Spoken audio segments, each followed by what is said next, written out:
Lots of important issues to local people in the Greater Manchester area. We'll get the panel to comment on some of those. And also, points to be made from the audience. There are many of them here who have yet to make a contribution, and I'm keen that everybody should have their say. Let's begin with Avis. Avis Gilmore represents the NUT here in the North West. She's at the back on the left there, Mr Microphone Man.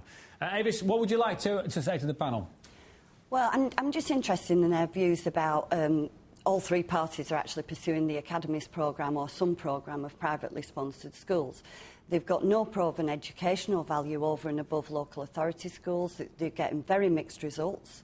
But in Greater Manchester, it looks like there's going to be academies over a third of secondary schools. And what you're effectively doing is putting public money into the hands of private sponsors and just giving it away. And I'm interested in the panel's views on that, how they can justify that in the current recession. We'll come to that. There's a couple of other people who want to make a contribution.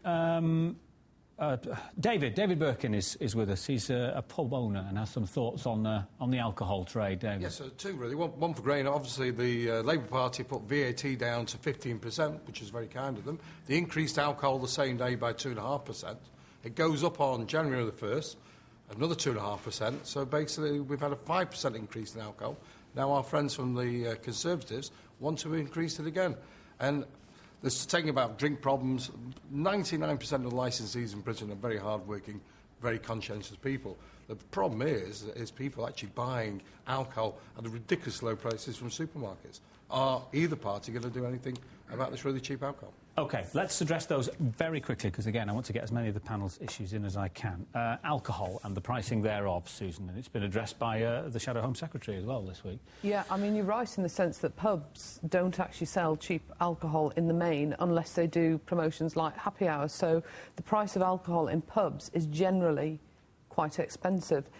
You're correct, it's the off-sales that are the demon of cheap drink. And, I mean, we've heard a general comment about clamping down on binge drinking, but I would not want it to hit the pubs, because actually we're trying to save the pubs, save the Great British Pub, where, in fact, drinking is safer because it's monitored and landlords are there to to watch what people are doing. So are you in favour of then what minimum price per unit in supermarkets and off licences to skew it in favour of pubs? Yeah, I'm in favour of minimum pricing. I was saying that at a fringe the other day, particularly on the sort of 2 litres of cider for 99p, and ironically that would actually help the pub if some of those silly promotions were addressed.